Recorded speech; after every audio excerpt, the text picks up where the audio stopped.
In small towns across America, crime often feels like something that happens somewhere else. It's something people watch on television, not something they expect to live through. Streets feel familiar, faces feel safe, and routines rarely change. But history has shown, again and again, that even the quietest places can hide the darkest truths. This is one of those stories. What began as a routine missing person report would slowly evolve into a complex criminal investigation involving deception, overlooked evidence, and a suspect no one initially suspected. The case would test law enforcement, divide a community, and leave unanswered questions that still echo years later. This is Crime Snap USA. The town of Riverton Heights sat far from major highways and large cities. With a population under 20,000, it was the kind of place where neighbors knew each other's schedules and local news traveled faster than official reports. The police department was small, underfunded, and mostly accustomed to handling noise complaints, minor thefts, and traffic incidents. Violent crime was rare. Residents described Riverton Heights as predictable, even dull.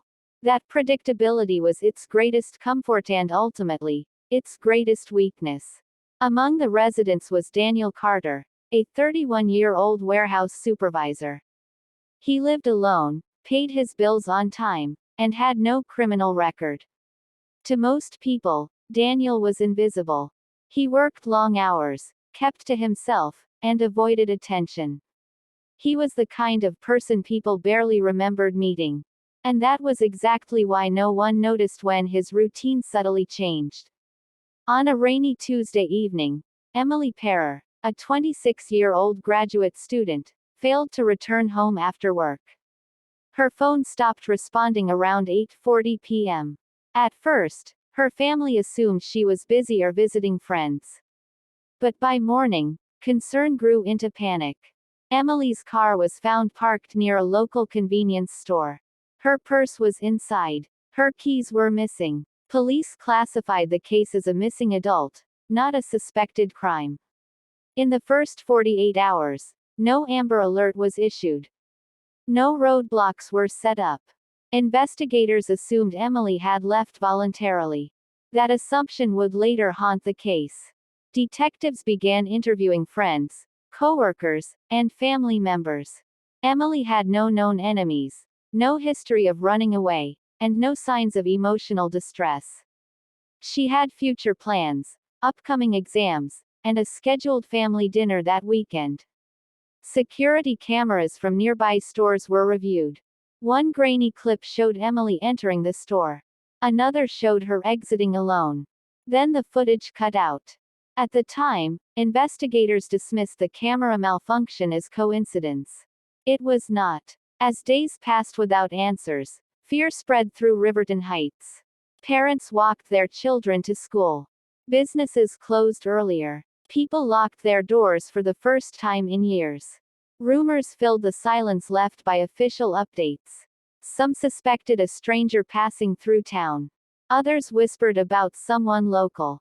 Trust eroded quietly. Neighbors looked at neighbors differently. Meanwhile, Daniel Carter continued going to work. 3 weeks after Emily disappeared, a hiker discovered personal items near a wooded area just outside town. Among them was Emily's scarf. For the first time, police acknowledged the case as a criminal investigation. Search teams combed the area. Cadaver dogs were brought in. The media arrived. But still, there was no sign of Emily. During a routine re-interview process, a detective noticed something previously ignored. Daniel Carter worked late shifts at a warehouse located less than a mile from the convenience store where Emily was last seen. Phone records revealed that Daniel's device had briefly connected to a cell tower near the store around the time Emily disappeared. It wasn't proof, but it was enough to ask questions. Daniel agreed to speak with investigators voluntarily. He appeared calm, cooperative, and confident. He denied knowing Emily and claimed he was driving home from work that night. His alibi was thin but not impossible. No physical evidence tied him to the crime yet. Months into the investigation, Forensic analysts uncovered deleted internet searches from Daniel's computer. Searches included phrases related to surveillance cameras, remote wooded areas, and missing person investigations. More troubling was the discovery that Daniel had been near two other unexplained disappearances years earlier, cases that were never connected. Individually, each detail meant little. Together, they told a story. Nearly a year after Emily vanished, construction workers uncovered human remains during a land development project. Dental records confirmed the identity. Emily Parker was gone. The autopsy revealed no clear cause of death, but evidence suggested she had been held somewhere before her death. The case shifted from missing person to homicide. Investigators re-examined everything. Fibers found in Emily's clothing matched materials from Daniel's warehouse. Soil samples matched the construction site. Still, the case was circumstantial. Prosecutors hesitated. Public pressure mount. Daniel Carter was arrested 18 months after Emily disappeared.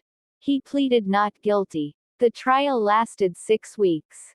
Prosecutors painted a picture of a man who exploited invisibility. Defense attorneys argued coincidence and weak evidence. The jury deliberated for 4 days. Daniel Carter was found guilty of second-degree murder. There was no confession. No dramatic courtroom breakdown. Just a quiet verdict that left the town emotionally exhausted. Even after the conviction, questions remained. Were there other victims? Could the crime have been prevented? Did early assumptions cost valuable time? Riverton Heights never returned to what it once was. Doors stayed locked. Trust never fully healed. This case reminds us that crime doesn't always announce itself. It hides in routines, silence, and assumptions. It thrives when people believe it can't happen here. At Crime Snap USA, we tell these stories not to create fear but awareness. Because sometimes, the most dangerous secrets are hidden in plain sight.